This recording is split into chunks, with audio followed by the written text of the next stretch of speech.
So yesterday I did a review of 1,000 Acres, and it got me thinking about, which is on my top 10 list of favorite films, but it got me thinking like I was going to do some reviews of my top 1 through 10. So I started number one, and the music in the background. This is the opening of this film, and the film is Ordinary People, directed by Robert Redford. It came out in 1980. I was, I think, I know it was in high school. It was either 16 or 17, like junior or senior or whatever. But I remember that year, 1980, so distinctly because I was a big Oscar watcher, not winner, one day. And that year, the nominees were Ordinary People, Raising Bull, Elephant Man, Tess, and Coal Miner's Daughter. All brilliant films. I remember I remember seeing Elephant Man before Ordinary People, and I was really pulling for the Elephant Man to win. So I didn't. So when Ordinary People won Best Picture that year, me and my mom said, "Well, we're gonna go see it." So we went to see it, and this was in 1980. It was 2018. It has been number one on my list for 38 years. 38 years. 38 years.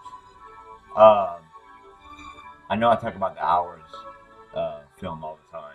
It's number two, by the way.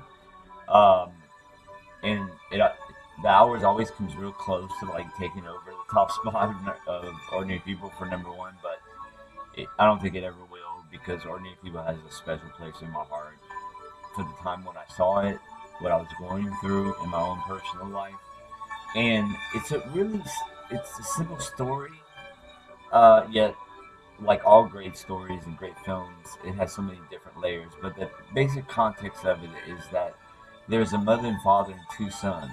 But this is before the story begins because one of the sons, Bucky, dies in a boating accident with his and his brother's with him, Conrad. And so what happens? The film starts after Bucky's death, and Conrad is struggling with the guilt and shame of him surviving that boating accident and his brother dying. Now, the mother, played by Mary Tyler Moore, in a performance that nobody saw coming.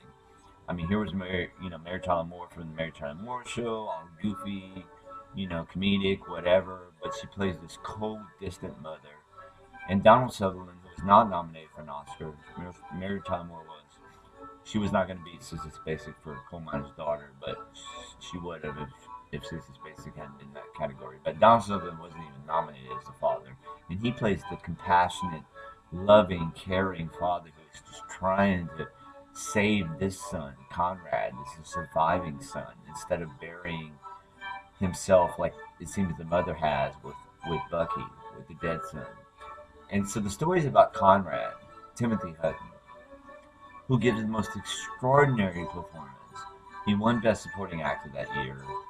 The film won Best Picture, Best Supporting Actor Timothy Hutton, Best Director Robert Redford, and Best Screenplay adapted out by Alvin Sargent, based on the Judith Guest book of Ordinary People, which I also read. And so I was born Timothy Verret, and I didn't care if people called me Tim or Timothy, but when I saw the film, I wanted people to call me Timothy because of his performance, Timothy Hutton. I mean, I wouldn't consider him my favorite actor, but that is the best supporting actor win that I can think of in history of the Academy Awards. Um, I'm going to go ahead and do uh, different parts of this review, and I think I'm going to do it by characters because that'll give you a better explanation if you desire to watch it of the layers of each character because there's so many layers.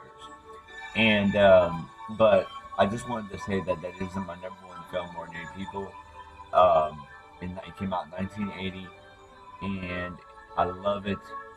I mean, it's number one on my list, but it's so special to me. It will always be a very special film to me, and um, I think the music is about ready to end, and that's kind of cool because I did a previous video of this, and the music ended like right when I was about ready to close the review, and it's about ready to end right now, I think.